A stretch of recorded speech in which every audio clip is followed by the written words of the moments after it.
근데 지금 주진우 의원과 관련해서는 최혜병 특검팀에서 뭐 압수수색은 한 차례 한 것 같은데 지금 최혜병 특검팀이 약간 수사에 난항이 있나라는 생각이 좀 드는 게 꼬린이 없어요. 예, 지금 그래도 김건희 특검팀은 꽤 되고, 그렇죠. 예, 내란 특검팀도 좀 속도를 내고 많이 있는데, 잡아놨죠, 예, 근데 지금 최혜병 특검팀이 생각보다 성과가 없다. 네, 그래서 원래 최혜병 특검팀이 사실 가장 작은 팀이었고 가장 기대를 안 하던 팀이었어요. 근데 최혜병 특검팀에서 의외의 성과들을 몇 개 내면서 최혜병 특검팀에 너무 또 기대가 많이 몰려 있는데 사실 최혜병 특검팀 자체가 그렇게 많은 구속이 나오기가 쉽지가 않아요. 왜냐하면 거기에 지금 혐의들이라는 게 대부분 업무방해, 막 이런 공무집행방해, 뭐 수사에 관해서 압력을 행사한 막 이런 것들이기 때문에 그 뭐 막 내란이라든지 막 몇십억을 해먹었네, 몇 억짜리 뇌물을 받았네 이것만 보다 보니까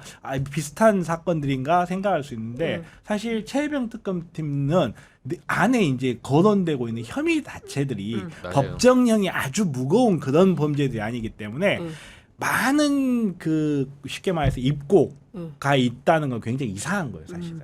근데 사실 주진우 법률비서관이 어느 정도가 개입이 되어 있는지에 대해서도 좀 구체적인 사실관계가 확인이 돼야 되는 거고 특히 임성근 사단장과 관련해서는 좀 문제가 많잖아요. 계속 와서 뭐 시위를 하는 건지 기자회견을 하는 건지 이해할 수 없는 정도로 계속 왔다 갔다. 예.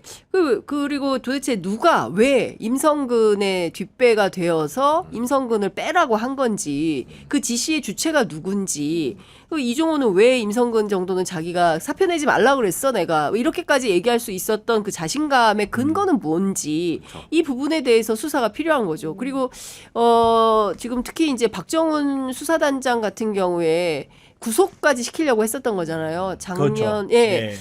그 영장실질심사가 9월 1일이었었는데 그때 생각만 하더라도 아찔한 겁니다. 그렇죠. 그리고 초반에 이분이 그냥 또 아니고 집단항명 수괴였어요. 엄청 어마무시한 거지. 예, 사형. 예, 군형법사. 근데 이렇게까지 하려고 했던 그 배우는 누구냐? 사실은 이거를 밝혀줘야 되거든요. 아시잖아요. 아 그래요? 누군지 아시면서 누군지 누구나 다 알고 있지만 아직 증거가 안 나왔을 뿐이죠. 증거가 안 나왔을 그러니까, 뿐인데 우리가 조금 이렇게 차분하게 기다려야 되는 게 그분들이 지금 바빠요. 나가야 될 때가 많아. 우리 좀 이해해 줘야 됩니다. 김건희만 하더라도 지금 내일 또 출석해야 되잖아요. 내일 출석하면 끝날까요? 안 끝납니다. 여러 군데 왔다 갔다 하셔야 되기 때문에 약간 좀 저는 내부에서 특검팀 내부에서 약간 좀 교통정리할 거라고 봐요. 이 김건희 특검에서 이때부터 왜냐하면 구속을 시켜놨기 때문에 빨리 기소해야 되거든요. 기소하든지 풀어주든지 해야 되고 그리고 구속돼 있는 김에 또 빨리 조사를 해야 또 빤스만 입고 누워있는 걸 안 볼 수 있으니까 그러면 대충 이제 김건희 특검 쪽에서 정리 좀 되고 하면 최상병 특검 쪽에서 하고 몸이 안 하잖아요 그분들이. 그러니까 그건 좀 이해하고 조금 좀 차분하게 기다리면 좋은 결과 있을 거다. 저는 그렇게 봅니다. 네, 그래도 주진우 이시원의 수사를 또 내다 보면서 제가 이거는 진짜 지금 시간이 얼마 안 남았는데 이건 꼭 하고 넘어가야 된다 이게 있어요. 왜냐면 제가 이 기사 보면서 너무 이상하다고 생각해서 그 이후한 그림 아니 그 양평고속도로 그 압수수색 이틀 뒤에 갑자기 이게 이제 장모집으로 김진우 저희 김건희 오빠 처갓집으로 이제 이게 이동을 했다. 이게 사실이 이제 보도가 됐는데 이걸 어떻게 봐야 되는 거예요? 그래서 이걸 은닉하려고 했다는 거예요? 아니면 뭔가 더 불법적인 어떤 그림이었다는 어떤 이걸 봐야 되는 거예요? 제가 봤을 때는 이거는 제 어디까지나 추정입니다. 아직 워낙 자료가 제한적이어가지고. 근데 저는 이거 보고 무슨 생각했냐면 저 그림은 김건희가 받은 게 아니라 김진우가 받았구나. 저는 그 생각을 좀 했어요. 네. 왜냐면 만약에 굉장히 고가인데. 그러니까 그래도 김건희가 받은 거에 비하면 조족지혈이죠. 그리고 틀림없이 이제 자기 동생이죠. 동생의 뭐 영향을 많이 받았을 거고 그때 당시 현금봉투도 아니 김진우 오빠. 김건희 씨 오빠. 현금봉투도 현금도 나오고 막 그랬다는 이야기가 자기 거는 현금밖에 없다고 얘기했죠. 근데 특검에 거기를 갔는데 그것들을 그냥 놔뒀다는 거는 우선은 김건희하고의 연관관계가 아직 밝혀지지 않았기 때문에 이 사실을 그냥 외부에 흘리는 정도로만 마무리하고 목걸이만 압수수색을 간 거고 그러면 그 그림이 거기 왜 있었으며 이게 끝나자마자 왜 이걸 치웠을까라는 걸 생각해 보면 김진우가 받은 그림이다. 이거는 예, 양평댁이 받은 게 아니고 김진우가 받은 거고 김진우가 받은 거를 이제 자기도 이제 그 순간에 철렁했을 거 아니에요. 그러면 이걸 좀 숨겨야 되겠다라고 생각하면서 본인이 나서서 숨긴 거라고 저는 그렇게 추정을 했어요. 그렇게 추정을 했는데 아마도 이제 김진우 씨도 사실 지금 현재 상태에서 무사하기는 어렵잖아요. 제가 봤을 때는 법조인의 관점에서 봤을 때 지금 놀랍게도 법조인의 관점에서 가장 무사할 것 같은 사람은 최은순 씨예요. 오히려 지금까지 연간 이익을 얻은 게 있을 뿐이지 이익은 아니 딸이 엄마 챙겨줬다 이렇게 해도 충분히 설명이 가능한 거기 때문에 오히려 그러는데 지금 김진우 씨 같은 경우는 요게 단서가 돼서 오히려 타고 올라갈 길을 만들어줘 버린 것 같아요. 근데 사실은 이것도 상당히 미스테리하죠. 왜냐하면 처음에 그 목걸이로 출발이 된 거잖아요. 네. 이 목걸이 어딨냐라고 찾다 보니까 그렇죠. 오빠네 방클리프.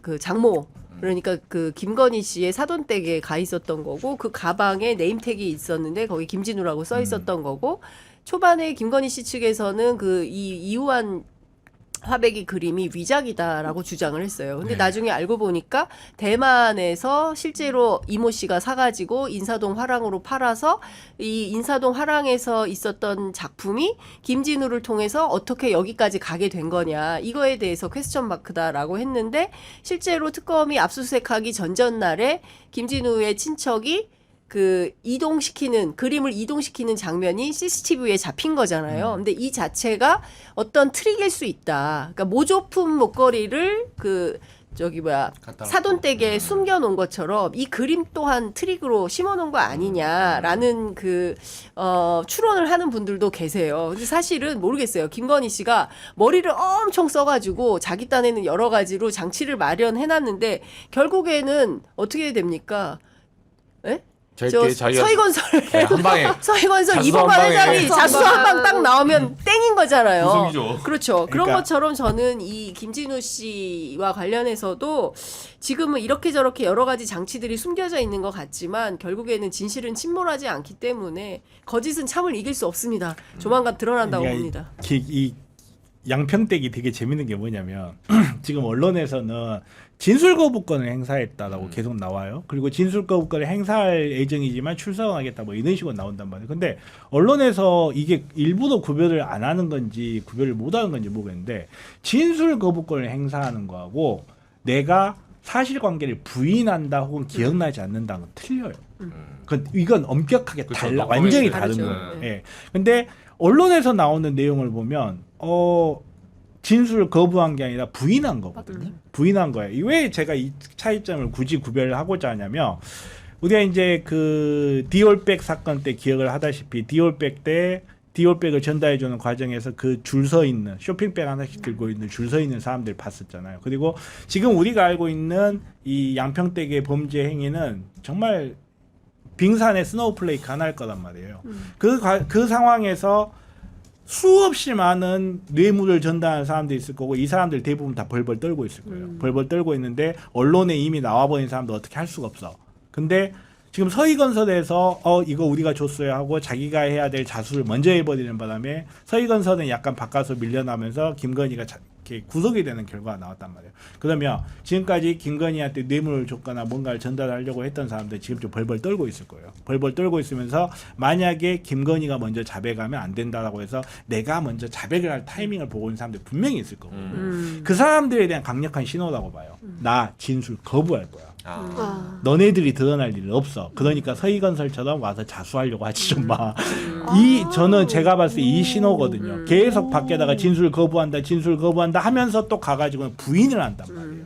그러니까 요런 부분도 되게 재밌는 포인트이기 때문에 방금 전에 말씀하셨던 것처럼 이 그림이라든지 김건희가 자기 나름대로 머릿속에서 뭔가를 계속 해온단 말이에요. 그냥 해오는데 이런 게 또 굉장히 재밌는 관전 포인트라 짚어주지 아니할 수가 없다. 네.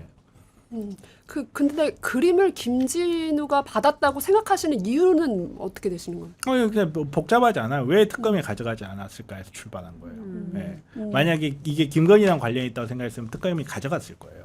거기에서 인지를 해서라도 가져갔을 거예요. 근데 굳이 거기에다 그냥 놔뒀다라는 거는 우선 특검에서 봤을 때 이게 김건희하고 관련이 있는지도 불확실하다고 보고, 그리고 굳이 김진우가 자기의 위험을 무릅쓰고 김건희의 증거를 없애려고 할까? 이 가족이 그렇게 인간적으로 끈끈한 가족일까? 저는 그렇게 생각하지 않거든요.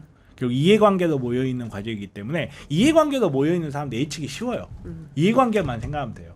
이 사람이 자기가 증거 은닉이나 증거 인멸 혹은 횡령이나 절도가 될 수도 있습니다. 그걸 갖다 움직이는 것 자체가. 그거를 굳이 지금 이 타이밍에 했다라는 거는 타인의 범죄를 은닉하려는 의도라기보다는 자기의 범죄를 은닉하려는 심리적 기제가 더 설명이 된다. 저는 그렇게 생각하는 거예요.